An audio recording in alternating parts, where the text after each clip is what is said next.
In today's video, I'm going to teach you how to enable two-factor authentication on NerdWallet. To get started, open Google Chrome on your computer and go to nerdwallet.com. Once the website loads, sign into your account as you normally would. Make sure you're using your correct login details and that you're on the official NerdWallet website before continuing. This is especially important anytime you're updating account security settings. After you're logged in, look toward the top area of the page for your profile icon. Click on that icon to open the account menu, then choose Settings. This is where you'll find the options related to your account preferences, privacy, and security. Inside Settings, take a moment to locate the security section. Depending on the page layout, you may need to scroll a little to find it. Once you're there, look for the option labeled Two-Factor Authentication. This feature adds an extra layer of protection to your account by requiring a verification code in addition to your password whenever needed.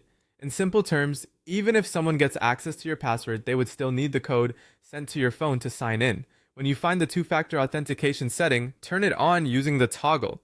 After enabling it, the site will prompt you to enter your mobile phone number. Carefully type in your number and double check it before moving on, since the verification code will be sent there by text message. Once you submit your phone number, wait for the SMS verification code to arrive on your phone.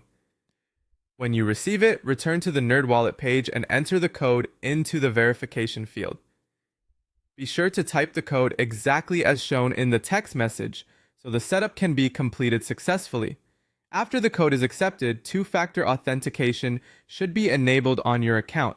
At that point, your account will have stronger protection, which is a smart step for keeping your personal and financial information more secure.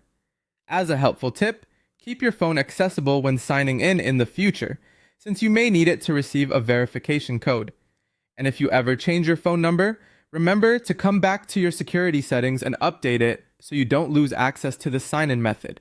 That's how to turn on two-factor authentication on NerdWallet using Google Chrome.